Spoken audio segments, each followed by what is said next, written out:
Imagine a classroom filled with bright, eager faces, but behind their smiles lies a hidden struggle. Many students are still grappling with the lingering effects of pandemic-era learning disruptions, particularly when it comes to reading.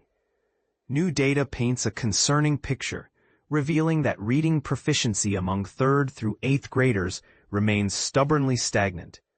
In math, there's a glimmer of hope, with some slight improvements, but even those gains haven't brought students back to pre-pandemic levels. This sobering assessment comes from NWEA, a well-respected K-12 testing and research organization. Their Spring 2025 MAP Growth Assessment, a series of tests administered to millions of students across thousands of schools nationwide, serves as a crucial barometer of academic progress. Math is crawling back, however modestly, but reading isn't budging, states Karen Lewis, Vice President of Research at NWEA. Her words carry a sense of urgency, a plea not to ignore the ongoing challenges. I know people want this chapter to be over, but these data remind us it isn't. Looking away won't make the problem disappear. It means accepting these outcomes are permanent. That is not an option. Lewis's statement serves as a powerful wake-up call, urging educators and policymakers to confront the issue head-on. And this is the part most people miss. NWEA isn't just presenting data, they're also providing solutions. They're launching a publicly accessible performance dashboard, designed to empower school leaders and policymakers with the information they need to understand how their students are performing compared to a national benchmark. Think of it as a real-time report card, offering valuable insights into areas where targeted support is needed. Reading scores, a persistent challenge. The Spring 2025 reading scores offer little cause for celebration. Any progress made in 2022 has essentially vanished, leaving students performing at levels comparable to, or even below, the lowest points of the pandemic. Essentially, students in grades 3 through 8 are still struggling more than their counterparts in 2019. This lack of progress, according to NWEA, is consistent across various racial, ethnic, and socioeconomic groups.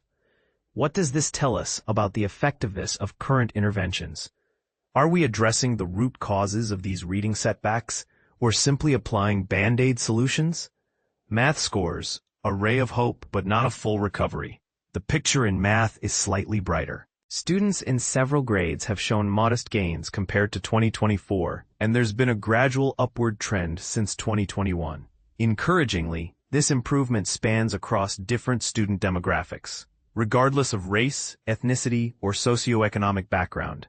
However, it's crucial to remember that despite this progress, no grade level has fully recovered to the math proficiency levels observed before the pandemic in 2019. This begs the question, are the learning gaps created by the pandemic proving more difficult to close than initially anticipated? NWEA's findings echo similar concerns highlighted by federal data, including the nation's report card, reinforcing the urgency of the situation. A new tool for tracking progress. The new performance dashboard from NWEA offers a more frequent and granular view of student achievement. Unlike the nation's report card, which is released every 2 years, this dashboard will be updated 3 times annually, providing a more timely and responsive measure of progress. Tom Kane of Harvard University's Center for Education Policy Research aptly compares these data checkpoints to regular health checkups. 2 years is too long for American students to go between doctor visits, especially when recovering from a major injury, such as occurred during the pandemic, he explains. He emphasizes that the dashboard serves as a vital supplement to the nation's report card, enabling more effective monitoring of student recovery.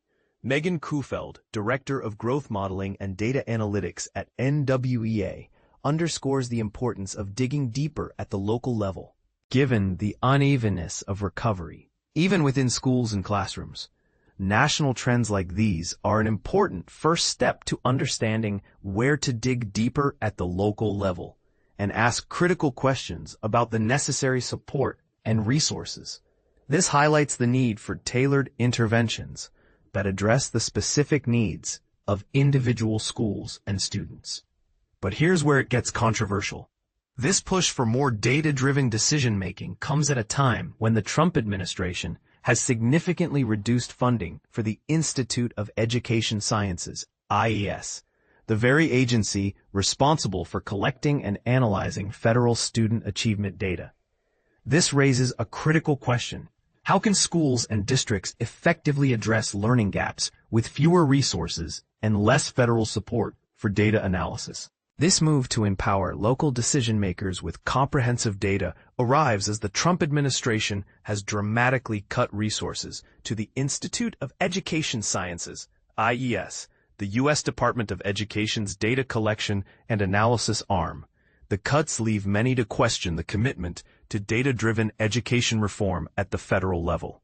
What are your thoughts? Do you believe these new data tools will be enough to help students recover from pandemic-related learning losses?